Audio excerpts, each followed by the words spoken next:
This is going to be the second video about solving word problems with Venn diagrams. So here's the problem. In a group of 40 students, 22 are taking algebra, 18 are taking biology, 14 are taking chemistry, 9 are taking algebra and biology, 7 are taking algebra and chemistry, 5 are taking biology and chemistry, and 2 are taking all three courses. How many students are not taking any of these courses? Okay, so there's a lot of information. Let's copy the information down. I'm told there are 40 students, so that means my universal set is going to contain 40 elements.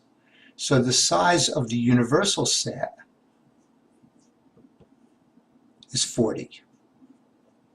There are 22 students taking algebra, so we'll use an A for the set of students in algebra, and the size of that set is 22. 18 are taking biology, so the size of what we'll call set B is 18. 14 are taking chemistry, so that's going to be set C. And that has 14 students. Okay, now we've got some intersections. We've got 7 students taking algebra and chemistry, so that's the intersection of sets A and C. I'm sorry, I skipped one. 9 students are taking algebra and biology, so that's the intersection of set A and B. So the size of that intersection of A intersect B is 9. Then I've got 7 taking algebra and chemistry, so the size of the intersection of A and C is 7. What else do I have? 5 are taking biology and chemistry.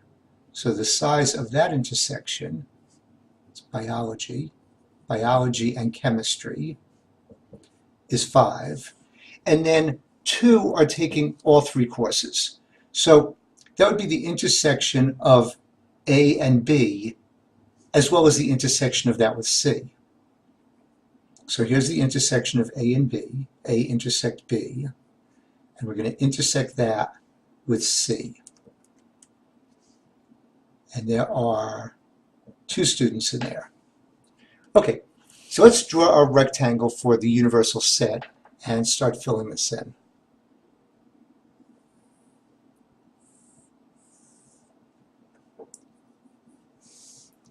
Okay, so let's see what we have. I'm going to have 3 circles, one for set A, one for set B, and one for set C. They all overlap.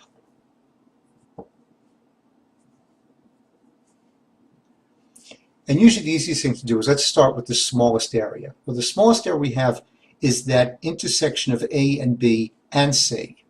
And we know there are 2 students in there. And now, here's what we're going to do from here. I've got an intersection of A and B. Well, the intersection of A and B is supposed to contain 9 students, but 2 of those students are already accounted for. They're in the place where all 3 sets overlap. So that means I've got 7 more students who are going to fit in that intersection. I'll do the same thing for A and C. My intersection of A and C has 7 students in it, but I've already accounted for 2 of them in that little triangle in the middle. So that means I've got 5 more students over there. For my intersection of B and C, I've got 5 students. 2 of them are accounted for. So that means there are 3 students there. And now I can find out how many students are taking only algebra. So let's see. There's a total of 22 students in all who are taking algebra. And I want to subtract the ones I've already accounted for. So that's 7 plus 2 is 9, plus 5 is 14, and I want to subtract that from 22, and that's going to give me 8. Then I've got a total of 18 students who are taking biology. And I've already accounted for, let's see, 7 and 3 is 10, and 2 is 12. So I've accounted for 12 of them. There's 18 altogether. So there's 6 left who are taking only biology. In the chemistry set, there are a total of 14 students. I've got 5 plus 2 plus 3 accounted for, that's 10. So that means there are 4 students left who are taking only chemistry. And I've also got the fact that the universal set contains 20 students. I'm sorry, contains 40 students.